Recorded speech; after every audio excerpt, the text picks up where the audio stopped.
meget kort, og så er der også den her sexbussen, som er de her eksterne konsulenter, som kommer ud på skoler. Det her var så i forbindelse med efterskole, og forklarer om det her deler kondomer ud, sådan nogle ting, ikke? Hvilket kan være et alternativ til, hvis man ikke har lærere, der har kompetencerne til direkte at undervise eleverne i seksuel undervisning. Jeg vil sige, her på stedet på læreruddannelsen har vi ikke været så meget ind over det. Vi har haft noget forløb omkring køn, men det var ikke rettet mod seksuel undervisning som sådan. Det var mere de neurofysiologiske forskelle på køn, og hvordan vi skal forholde os til, at drenge og piger er forskellige i forhold til undervisningssituationer, så ikke så forfærdeligt meget. Kunne måske faktisk godt ønske os mere.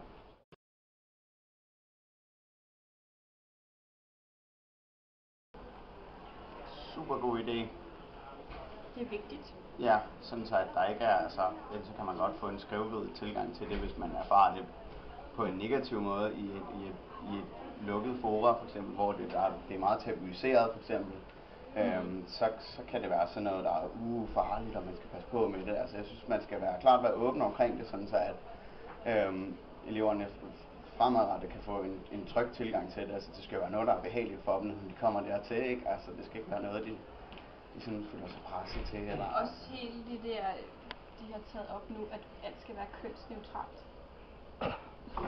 Og at det er forkert, at drengene leger med dukker og alt det der. Det ligger jo også op til, jamen så skal du også snakke det andet med. Ja. Og ikke bare lære dem, at det her det er forkert, når du er dreng. Hvad så senere?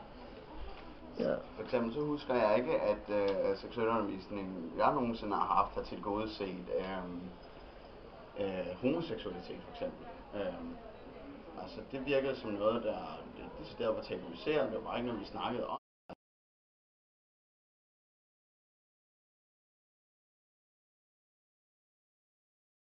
Det kunne jeg godt forestille mig, ja. Også i og med, at jeg er så åben omkring det, og jeg kan godt, så når nu eleverne sidder og fniser, så kan jeg godt sådan få dem ned for det der, kan jeg forestille mig også, fordi jeg tager det sgu seriøst, og jeg ser det også som et seriøst matter, at man har kendskab til det, sådan så man ikke får kastet sig ud i noget, som man basically ikke ved noget som helst om, altså hvor skal man starte, ikke? Altså, og hvordan skulle det helst gerne ende, ikke?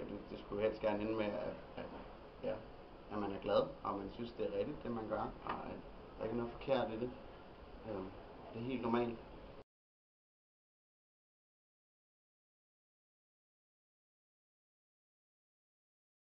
Ikke lige nu, nej. Måske. Specielt hvis jeg havde haft lært noget mere om det. Så ville det ikke være noget problem, nej. Hvis jeg havde en eller anden form for specialiseringsmodul at læne mig op af, eller en anden forløb, der rent faktisk kunne ruste mig rent fagteknisk til det, jamen så ville jeg være mere end klar.